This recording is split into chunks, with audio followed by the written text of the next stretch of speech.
Hello and welcome to the Fulhamish YouTube channel with me, Dan Cooke.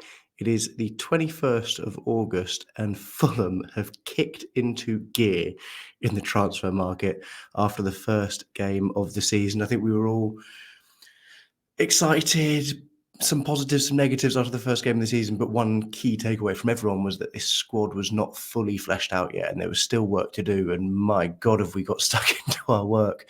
As the start of this week, we have seen news emerge that both Joachim Andersen and Sander Berge are pretty much on the brink of being announced by Fulham and will join up with the club, hopefully, before our home game against Leicester City this weekend. I mean, it's hard to know where to start, really, but I think let's go with Joachim Andersen, who is obviously a known quantity within the fan base, a firm fan favourite, despite just being here for 1 year, a classic of the never fall in love with a lone player, because they'll always break your heart. And ultimately, Andersen sort of did, and it wasn't his fault, but he was superb, really, in that back line in the Scott Parker Premier League season. And I don't think any of us expected him to make the drop down into the Championship with us. So it was more than fair enough that he got himself a Premier League move. And he has been very, very solid for Crystal Palace. He has become a fan favourite there as well. And I think there's just something about him as a centre-back that fans love, because he's big, he's strong, he's physical, but he's also very technically good. And his distribution, I think we all remember those long, raking crossfield balls that Joachim Andersen used to produce at Fulham. And he's continued doing that for Crystal Palace. And I think he fits into this side really, really well. You know, we're looking for a right centre-back. We're looking for a partner, really, for Calvin Bassey, I think, is the aim. And Andersen seems to be perfect for that, I think. And when you combine Bassey's pace and strength with then next to him Andersen's strength and distribution, I think you've got a really good little duo at the back there that we can really set some strong foundations within that defensive line. And it just seems like a really sensible transfer, but also a little bit of a confusing one for me, because I just didn't think this was anything that this is a sort of deal we could get over the line. He's a key player for Palace, who have already lost Michael Elise this summer. There's rumours of Mark Gahey going, but I think that's unlikely now, given this Andersen deal. And for him to move from Palace to Fulham surprises me a lot, because honestly, it's a sideways move. I think we'd be deluded to think otherwise. Are we miles better than Palace? No, I think we're at a very similar level. We'll finish very similarly in the table, likely. But I think it's really ambitious from us. I think it's an unusual move, but I kind of love it. It's expensive, yes. Rumours of £30 million is a lot, especially for us. You know, we've just gone out and broken our transfer record on Emil Smith Rowe. Not far away off breaking it again, really, in terms of the initial fee for Joachim Andersen. So it's a big deal, but I like the ambition. I think it makes a whole heap of sense for us. I don't think it makes a whole heap of sense for Crystal Palace, but that's a different discussion. But at 28 years old, someone with real Premier League experience and pedigree, I don't see many downsides to this transfer, and that's very exciting. And I think it's lovely that we get to see him in the flesh in a Fulham shirt, because there are quite a few players in that Parker Premier League season who, because of COVID, we just didn't get to see them at Craven Cottage in person. It was through our television screens, and we developed a real strong bond with a few of those players, and Andersen being one of them. So to get to see him step out on the pitch from the back of the Hammersmith end will be fun, and I think he'll get a great welcome, and I think it's a great signing. I guess the negatives that people will maybe look for is, were there players out there who were maybe a little bit younger, who were available for a similar or cheaper fee? You look at who Palace might be looking at replacing Andersen with. It's potentially Trevor Chalobah from Chelsea. And that's an interesting one, because I think there's resale value in Trevor Chalobah. If it goes right, then you've got a player who people are going to be willing to spend 50, 60, 70 million pounds on because he is a English centre-back and people pay a premium for those. So for the same fee, we could have done that. But I do think there's an element of risk there. This, barring anything drastic like a serious injury, I see this as a fairly risk-free deal for Fulham, and that's got to be a good thing, right? And so I like this a lot. I'm very excited to see this come through, get over the line. I think that partnership with Bassi works brilliantly, and then suddenly I think that back line looks very strong. Like the depth there is superb, and probably the best it's been in a very, very long time. If you think at right back, you've got Kenny Tete and Timothy Castagna. Out of the centre-backs, we'll have 4 currently, with Andersen and Diop as the right side and Cuenca and Bassi as the left side. I'm really happy with that. I think Issa Diop has shown himself to be a very competent centre-back and a good squad player. And he actually, against Manchester United, staked a claim to be that first-choice centre-back because of how well he played. I thought he was superb. So I really like it. And then on the left-hand side, you've got Robinson and probably Ryan Sessegnon, but you know, Jorge Cuenca has also played at left back. Calvin Bassey can also play at left back. That back line, I think, is locked in and sorted. And I'm very happy with it.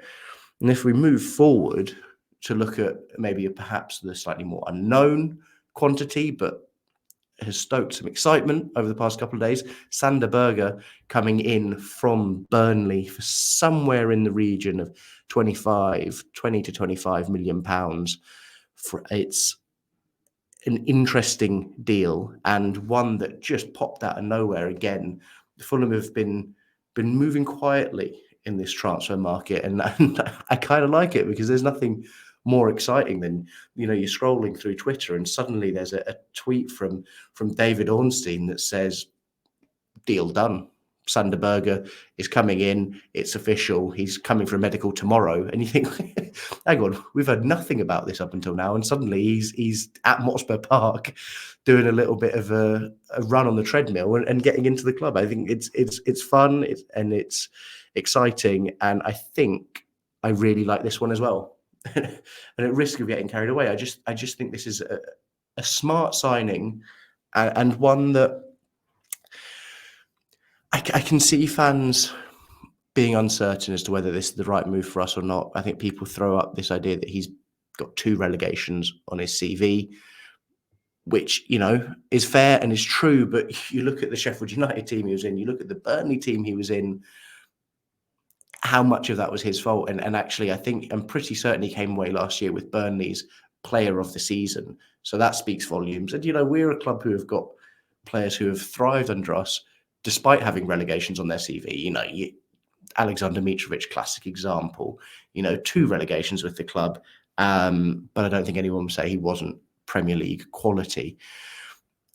As a profile of midfielder, I think it's a really difficult one to pin down because he's been used in so many different ways just in his time in England alone, but beyond that, before he came to England when he was at Henk, he's been shifted about.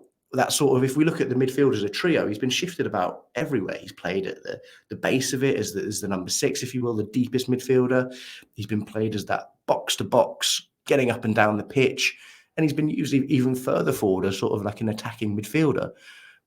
And I do think that we're probably signing him for that deeper role. And I think this might be, I hesitate to say Polina replacement because I still think the Andre deal is still on. But I do think that we'll see Sander Berge playing slightly deeper. And I think that's probably his best position. But it's difficult with a player like him because he's got such a fantastic physical profile. You know, he's 6'3". He covers a lot of ground. You know, he can run for days. He's very good at carrying the ball. He's very physically strong, so he can hold players off. He has a lot of key characteristics that make him useful in a lot of different positions in midfield. But I think if you can get a bit of defensive discipline in him. I think that maybe is the one thing that is a downside to him, is his maybe defensive awareness. I think at times he can switch off a little bit. He maybe isn't the best at reading the game, I would maybe say. But if you can bring that in, if you can bring that little bit more intelligence defensively in, you've got a player who is great in the air, who snaps into tackles and is stronger than most of the players he's coming up against, but is also very comfortable in possession, is very assured, kicks things over. You know, he's not a pure distributor like maybe, let's say, Andre is, who we know is superb in possession of the ball, can pick out a pass anywhere he wants. Maybe Sander Berge isn't quite like that, but he doesn't overcomplicate things. He keeps it simple. He's good at dropping in, popping passes off quite quickly, keeping the play moving. And really, that's sort of what João Palhinha was for us in possession. It was a criticism levelled at him, and also a reason why potentially some of the top Premier League clubs didn't come in for Palhinha, was that in possession he was good but not exceptional. And so if you look at a team like Liverpool or Manchester City, they need someone who not only can snap into tackles, but can get his head up and ping a ball 45 yards, pinpoint accuracy. And Palhinha could do that, but not consistently. But what he was very good at was the simple bits. He was very good at just getting those 5-10 yard passes consistently right, good pace, turning the play over, keeping us ticking. And I think Sander Berge can do that. And so that gives me a thought that he will play in that deeper role for us. I think in terms of if we get someone like Andre in, then that pairing of Andre and Berge looks very strong to me. If you've got someone who is a playmaker, someone who dictates everything that goes on the pitch from midfield, alongside an absolute brute of a midfielder who is also very good technically, can chip in with goals, is going to beat you in the air and beat you on the ground and drive you up the pitch. I think that's one of the things he's fantastic at, is this ball carrying ability, because of his size, but also because of how good he is with his feet. Then you've got a balance in that midfield, which I think is really lovely. I think that's an ideal world. In an ideal world, you have both of those two. Do we have the funds? Can we make it happen? Is a different question. But I think this is a great move for us. I think it makes sense. I think it probably ends the Scott McTominay rumours, which slightly disappointed by, because I do think McTominay actually would have fit really nicely into this Fulham side. However, what United were asking for, I think, was just that step too far. And actually, if we can go out and make Berge happen quicker for cheaper, let's do it. They're similar, but I think Sander Berge is more capable of playing deeper and still has those qualities, I think, going forward. Some of the qualities that McTominay has, maybe not quite as strong as a box-crashing midfielder who will get in and get lots of goals, but he's certainly capable of appearing in the box. He's very capable from set pieces. You know, another aerial threat is not a bad thing for a team that has a couple of very good set piece takers. If you're looking at Andres Pereira, Harry Wilson, people who are very capable from corners and free kicks, I think he'll certainly pop up with a couple of goals throughout the season from set pieces, and hopefully a couple from open play as well. So I think these are two very interesting and sort of ambitious signings from the club. And that's great, because 3 weeks ago, I think things looked poor. Things looked concerning. Yes, we'd showed ambition in Emil Smith Rowe, but it almost felt like we'd chucked all of our money there and then we were scrimping and saving elsewhere to try and get players over the line. But actually, it seems like Fulham have got a bit of money in the bank, as we quite rightly should, given the sales we've seen over the past couple of years. And we're looking to spend it. We're looking to strengthen this squad. Would we have liked it to happen earlier in the window? Yes. Are either of these two going to play if they come in? Are they going to play on Saturday? They're not going to start, that's for sure, but we could see them off the bench.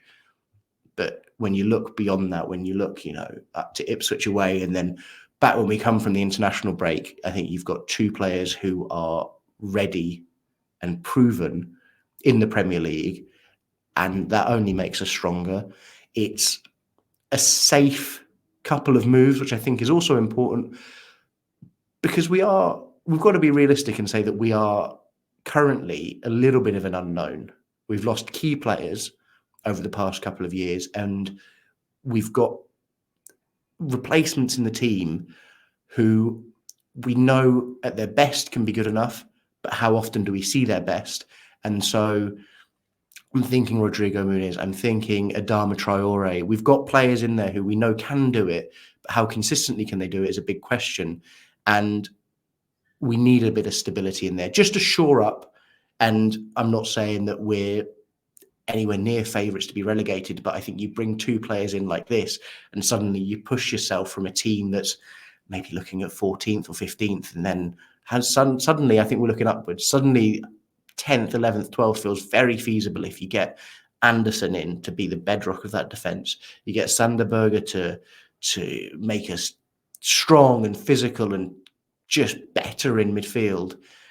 And then maybe you add in one more in Andre, and suddenly this Fulham team is looking pretty finalised and strong. And I think we're set up really well for the season. So very exciting times. Keep an eye out on the Fulham Twitter page for announcements coming over the next couple of days, because it seems imminent. Thank you very much for watching. I'd love to hear your thoughts in the comments down below. Do you think these are good moves? Especially, I think we're united over Joachim Andersen, but Sander Berge, is he the player you would have wanted? Would you have preferred McTominay? Would you have preferred Andre? Do we think we still get both in the door? Let me know what you think. Thank you very much for watching. Have a good rest of the week, and come on, you Whites.